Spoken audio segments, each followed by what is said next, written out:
Hey everyone, सो इस video के अंदर हम लोग स्टार्ट करेंगे हमारा जेनेटिक्स में भी हमारा 5th chapter that is principle of inheritance. Mendel के एक्सपेरिमेंट के ऊपर जाने से पहले मैं चाहता हूँ कि हम लोग एक बार पहले सारी की सारी बेसिक टर्मिनोलॉजीज़ को एक बार रिवाइज़ कर लेते हैं, और कुछ ऐसी टर्मिनोलॉजीज़ है जिनके बारे में हमें नहीं पता, जो आगे कंफ्यूज कर सकती हैं, तो उनको भी इस वीडियो में मैं पहले कवर करूँगा और नेक्स्ट वीडियो से हम लोग मेंडल के एक्सपेरिमेंट के साथ अपना ये चैप्टर स्टार्ट करेंगे। तो सबसे पहले यहाँ पर मैं अपना डीएनए का स्ट्रक्चर ड्रॉ कर लेता हूँ। सो बॉडी के अंदर डीएनए के दो मेन फंक्शंस होते हैं। सबसे पहला फंक्शन डीएनए का होता है, डीएनए रेप्लिकेशन करके अपनी कॉपीज़ बनाता रहता है, रेप्लिकेट करता रहता है, अपनी कॉपीज़ बनाता रहता है। क्यों बनाता रहता है कॉपीज़? ताकि जो नए सेल्स बन रहे हैं, सेल डिवाइड होते रहते हैं, तो जो नए सेल्स बन रहे हैं उनके अंदर अपनी कॉपीज़ को भेज सके। ये हो गया डीएनए का पहला फंक्शन। डीएनए का बॉडी में एक और फंक्शन होता है, वो क्या होता है? डीएनए ट्रांसक्रिप्शन नाम का एक प्रोसेस करता है और उससे आरएनए बना लेता है। ट्रांसक्रिप्शन आप डिटेल में पढ़ोगे अपने 6th चैप्टर में, सो डोंट वरी। उसके बाद ये ट्रांसलेशन, जो ट्रांसक्रिप्शन होता है, इससे प्रोटीन बन जाता है और उस प्रोसेस को हम लोग ट्रांसलेशन बोलते हैं। और ये जो प्रोटीन है, इसी की वजह से आपके जो कैरेक्टर्स हैं वो दिखाई देते हैं। यही प्रोटीन की वजह से आपकी बॉडी के अंदर कुछ कैरेक्टर्स दिखाई देते हैं। मान लो जैसे हमारा आई कलर ब्लैक है, सो ये इसीलिए होता है क्योंकि डीएनए ने ट्रांसक्रिप्शन करा, ट्रांसक्रिप्शन ने ट्रांसलेशन करके प्रोटीन बनाया, और वो जो प्रोटीन था उसी की वजह से आपकी आई का कलर ब्लैक आता है या फिर आई का कलर ब्राउन आता है, दोनों में से कुछ भी कह लो। सो अब एक बात ध्यान से सुनना, ये जो पूरा डीएनए मॉलिक्यूल है, ये पूरा डीएनए मॉलिक्यूल ट्रांसक्रिप्शन नहीं करता। इस डीएनए का केवल कुछ स्पेसिफिक पार्ट ऐसा होता है जो ट्रांसक्रिप्शन करता है, प्रोटीन बनाता है और आपको आपके कैरेक्टर्स देता है। तो जो बचा हुआ डीएनए है उसको हम लोग बोलते हैं जंक डीएनए। अब ऐसा नहीं है जंक डीएनए बॉडी में किसी काम का नहीं है, बॉडी में तो सच में किसी काम का नहीं है, बट हमारे बहुत काम का है। ये हमारे बहुत ज़्यादा काम आसान करता है। वो हम 6th चैप्टर में बताऊंगा कैसे। उसके ऊपर मैंने एक वीडियो भी बनाई है, डीएनए फिंगरप्रिंटिंग, चाहो तो उसे चेक कर लेना। सो ये जो हमारा डीएनए था जिसने ट्रांसक्रिप्शन करके प्रोटीन बनाया, क्या मैं ये कहूँ कि ये डीएनए का वो पार्ट है जिसके अंदर हमारी जेनेटिक इन्फॉर्मेशन है? क्योंकि इसी की वजह से तो हमारे जेनेटिक्स दिखाई दे रहे हैं। सो ये है हमारा स्पेसिफिक जो पार्ट है डीएनए का। सो इसको मैं लिख लूँ, part of DNA which contains genetic information is called as gene. इसी को हम लोग जीन बोलते हैं। सो जीन की हम लोग एक डेफिनेशन देते थे कि डीएनए का एक पार्ट जो होता है उसे जीन बोलते हैं। सो एक्चुअल में जीन होता है जिसके अंदर आपके जेनेटिक्स होते हैं। और जेनेटिक्स कैसे होते हैं ये मैंने बता दिया। ट्रांसक्रिप्शन करता है, प्रोटीन बनाता है, और प्रोटीन बनने के बाद आपके जेनेटिक्स दिखाई देते हैं। अच्छा, अब एक बड़ी बेसिक सी प्रॉब्लम सुनना, ध्यान से समझना। डीएनए जो होता है वो बहुत बड़ा मॉलिक्यूल है। डीएनए 2.2 मीटर्स लंबा होता है। सोच के देखो, एक सेल के अंदर 2.2 मीटर लंबा मॉलिक्यूल, वो ऐसे ही नहीं पड़ा रह सकता। सो डीएनए क्या होता है, बहुत ज़्यादा कंडेंस्ड फॉर्म में रहता है। बहुत ज़्यादा प्रोटीन्स के साथ घूम घूम के, प्रोटीन के ऊपर रोल कर करके हमारे सेल्स के अंदर स्टोर होता है, बहुत ज़्यादा कंडेंस हो करके। और जब ये बहुत कंडेंस हो जाता है तो ये कुछ इस तरह का स्ट्रक्चर बनाता है। सो ये जो स्ट्रक्चर होता है इसको हम लोग बोलते हैं हमारा क्रोमोसोम। इसके ऊपर ये लाइंस होती नहीं है, ये डीएनए, ताकि आप इससे डीएनए से रिलेट करो इसलिए बनाई है। सो हमारा क्रोमोसोम बना लेता है डीएनए काफ़ी ज़्यादा कंडेंस होकर के। सो डीएनए और क्रोमोसोम में कंफ्यूज मत होना। अगर मैं क्रोमोसोम बोल रहा हूँ तो समझ जाना डीएनए की ही बात कर रहा हूँ, वो उसकी ही कंडेंस्ड फॉर्म है। सो अब ये जो हमारा क्रोमोसोम है, मैं ये कह लूँ क्रोमोसोम ऐसा स्ट्रक्चर है जिसके अंदर डीएनए है। सो ये हो गया हमारा क्रोमोसोम। अब कई बार आपने इसकी जगह ऐसा स्ट्रक्चर भी देख रखा होगा। सो इसमें और इसमें कंफ्यूज ज़्यादा मत करना।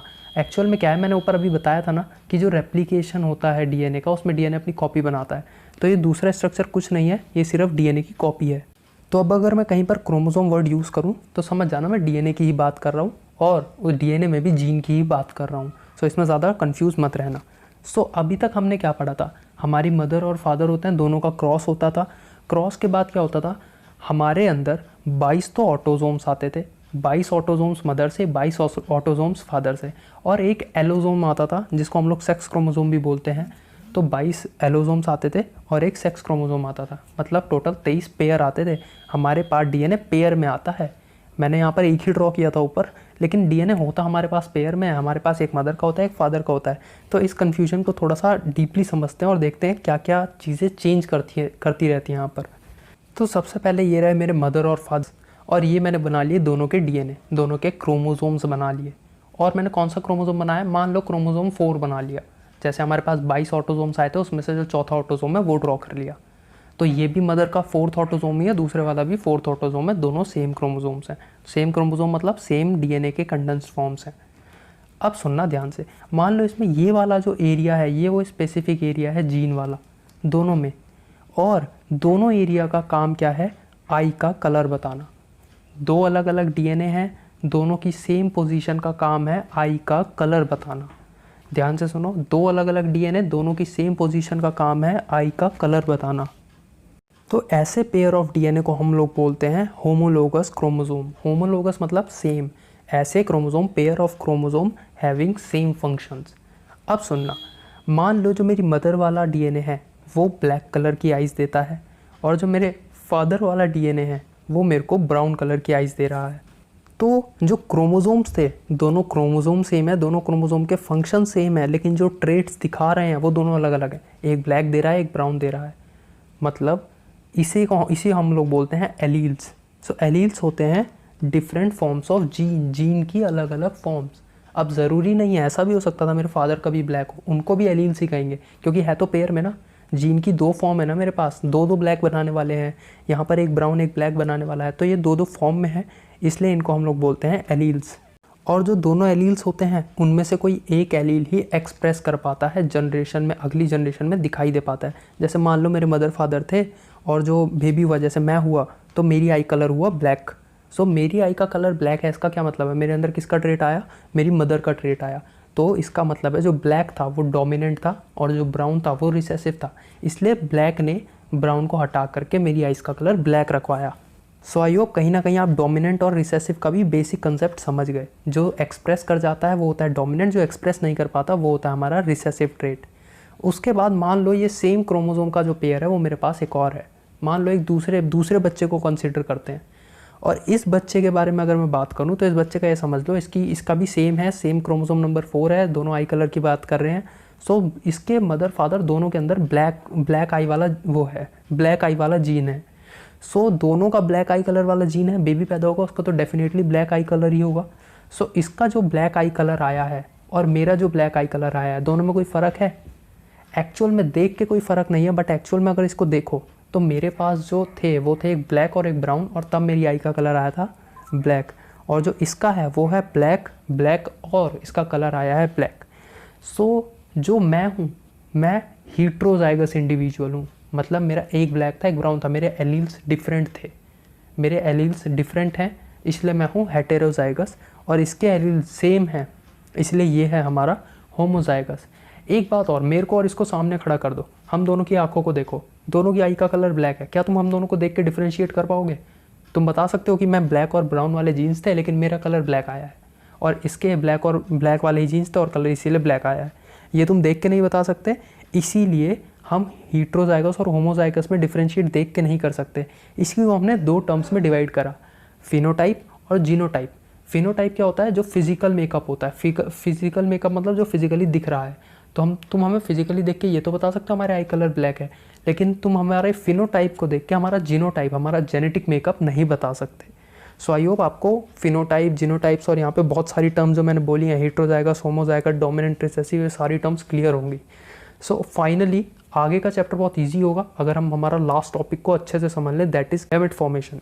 सो आ गए हम अपने अगले टॉपिक पे, दैट इज़ गैमेट फॉर्मेशन। सो इधर ध्यान से समझो, हमारा मान लो, जैसे इसको समझाने के लिए मैं एग्जांपल लेता हूँ, मेल होता है, मेल के अंदर दो गैमेट्स होते हैं XY, और फीमेल होता है, फीमेल के अंदर दो गैमेट्स होते हैं XX। सो हमारे जो मेल और फीमेल के अंदर ये वो हैं, ये जो हमारे ये क्रोमोसोम पेयर्स होते हैं एक्चुअल में। सो अगर कोई मेल है, इसका मतलब क्या है, उसकी मदर से उसको X आया होगा, उसके फादर से उसको Y क्रोमोसोम आया होगा। गैमेट कैसे बनाना है, यहाँ पे वो नहीं दिखाना है मेरे को कि मियोसिस करके गैमेट कैसे बन गए, वो तो आप सबको मैं बता चुका हूँ पहले ही वीडियोस में अपनी। सो यहाँ पर हमें बस ये सीखना है हम रिप्रेजेंट कैसे करेंगे, ताकि आगे हम क्रॉस करके दिखा सकें चीज़ों का।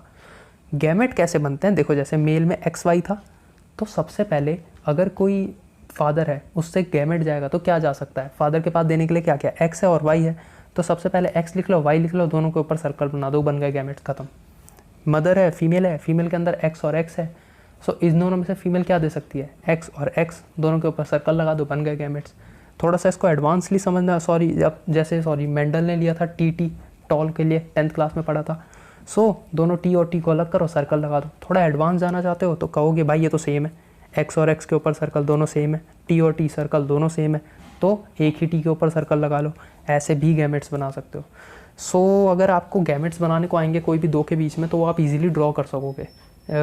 3 और 4 वाले भी बनाने पड़ेंगे आगे, लेकिन वो यहाँ पर कवर नहीं कर रहे हैं, यहाँ पर बेसिक के बारे में बात कर रहे हैं बस। सो यहाँ तक अगर आपको वीडियो समझ आ गई, तो नेक्स्ट वीडियो में हम लोग कवर करेंगे हमारा मेंडल का एक्सपेरिमेंट, जो कि बहुत इंटरेस्टिंग और बहुत ईजी टॉपिक है।